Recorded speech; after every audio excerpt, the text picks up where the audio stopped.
Di dunia kita yang sekarang super sibuk dan berisik ini, ada satu kemampuan yang makin langka, tapi sekaligus makin berharga, yaitu kemampuan untuk benar-benar fokus.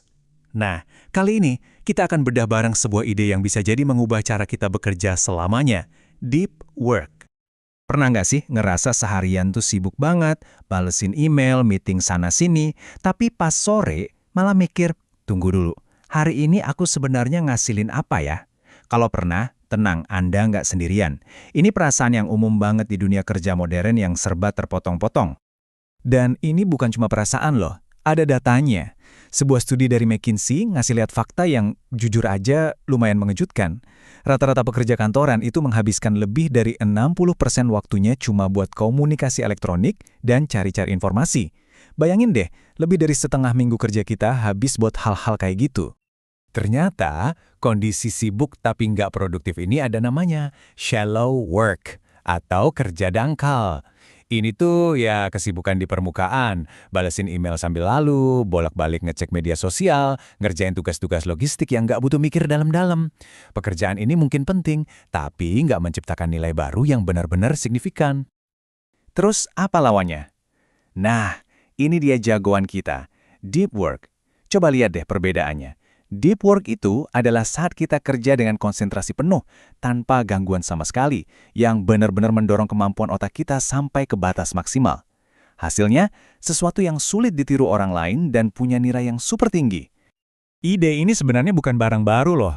Sepanjang sejarah, orang-orang hebat tuh kayaknya udah ngerti banget kekuatannya. Mulai dari Montaigne yang ngurung diri di kastilnya, Mark Twain yang punya pondok super terpencil, sampai-sampai keluarganya harus niup trompet buat manggil dia makan, sampai J.K. Rowling yang sengaja menghilang dari media sosial pas nulis Harry Potter. Psikiater legendaris Carl Jung malah lebih ekstrim lagi. Dia sampai ngebangun menara batu di pinggir danau cuma buat punya tempat berpikir tanpa ada gangguan sama sekali. Dia tahu banget, buat melahirin karya yang bisa mengubah dunia, dia butuh isolasi dan fokus yang dalam banget. Nah, ini pandangan dari seorang master modern, penulis fiksi ilmiah Neil Stephenson.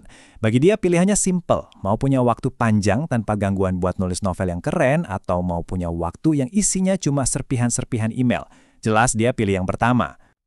Oke, jadi praktek ini udah ada dari dulu. Pertanyaannya sekarang, kenapa ini jadi lebih penting dari sebelumnya? Kenapa sih deep work ini disebut-sebut sebagai kekuatan super di zaman kita sekarang? Jawabannya, karena deep work itu ngasih kita dua kemampuan yang krusial banget di ekonomi saat ini. Pertama, kemampuan buat belajar hal-hal susah dengan cepat. Dan kedua, kemampuan buat menghasilkan sesuatu di level elit, baik soal kualitas maupun kecepatan. Ini ibarat tiket emas buat kita bisa terus relevan dan unggul. Biar lebih kebayang, kita lihat contoh nyatanya aja ya. Ini adalah kisah Jason Ben, seorang konsultan keuangan yang tadinya ngerasa mentok banget di pekerjaannya. Dia memulai karirnya dengan gaji sekitar $40.000 setahun. Angka yang lumayan ya, tapi dia sendiri ngerasa nggak produktif sama sekali. Jason ngaku sendiri kalau dia nggak bisa fokus. Dia bilang, hampir setiap menit, dia bilang, 98% waktu saya itu habis cuma buat browsing internet. Ada proyek penting buat bikin rencana bisnis yang seharusnya jadi kesempatan emas buat dia nunjukin kemampuan, malah terbengkalai. Dia benar-benar kejebak di shallow work. Lalu dia bikin perubahan drastis. Dia komitmen penuh buat deep work demi belajar programming. Hasilnya? Wow, pekerjaan barunya ngasih dia gaji $100.000 setahun. Lompatannya luar biasa kan? Dan itu semua dimungkinkan oleh satu hal, fokus. Kisah Jason Ben ini benar-benar jadi bukti nyata dari poin ini. Seperti kata penulis bisnis Eric Barker, deep work itu ya beneran kekuatan super di abad ke-21. Nah, ini dia paradoksnya. Kalau deep work itu sebegitu berharganya, kenapa justru makin sedikit orang yang melakukannya? Kenapa lingkungan kerja kita sekarang kayaknya malah sengaja dirancang buat menghancurkan fokus kita?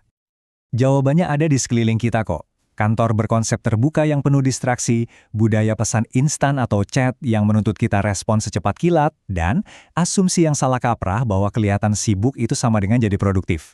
Semua tren ini secara aktif ngerusak kemampuan kita buat fokus. Tapi, justru disinilah letak peluang emasnya.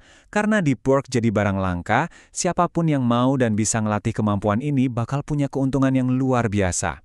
Saat semua orang lagi teralihkan, kemampuan Anda untuk fokus itu jadi aset yang harganya nggak ternilai. Dan ini membawa kita ke poin yang mungkin paling penting dari semuanya. Manfaat deep work itu jauh lebih dalam dari sekadar kesuksesan profesional atau uang. Ini tentang kualitas hidup kita secara keseluruhan.